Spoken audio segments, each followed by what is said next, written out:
Yeah, magandang tanghali sa lahat at sa mga kumakain dyan. Share ko lang sa mga kagaya ko naka-Ford, para po sa inyo to kahit konting kaalaman. Actually, nag-ayos po ako ng power window. Yung kable kasi ng power window ko, nagkaganito. Kaya pag binababa yung bintana ko, mag-aralgal, yung hirap siyang bumaba. Gawa nung yung kable,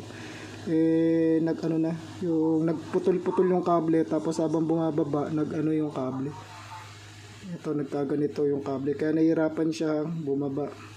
Ngayon binaklas ko po siya, tapos bumili ako nung kable ng bisikleta. Actually parang 40 pesos lang ang bili ko nito, to kable ng bisikleta, sobra pa.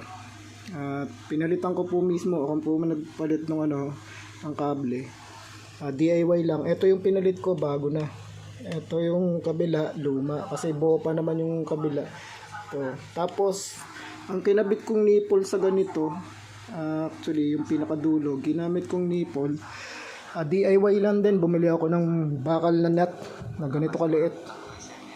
Ganyan kaliit.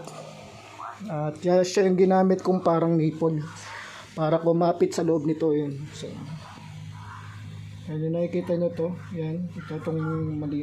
Yan po yung tornilyo. Ganito po yung ginawa ko. Hirap na. Ito, papasok na. Ito po yung kable. Papasok nyo po to. Tsaka nyo po papaluin to. Pipit-pitin nyo po to. Nagamit po kayo ng martilyo tsaka bakal na pangpapatong na bakal dito, parang kunyari tornilyo, yung matabang bakal papatong, tapos papaluin hanggang sa mapitpit. Pag napitpit po to, ang kapit po niyan hindi nyo kayang tanggalin. Basta itong pong tornilyo na to nag-ipit na ng sagad at naipit nyo yung kable, kahit anong gawin nyo hindi nyo na po kayang baklasin. Ganun po siya katibay. DIY lang. Tapos nabit ko na siya.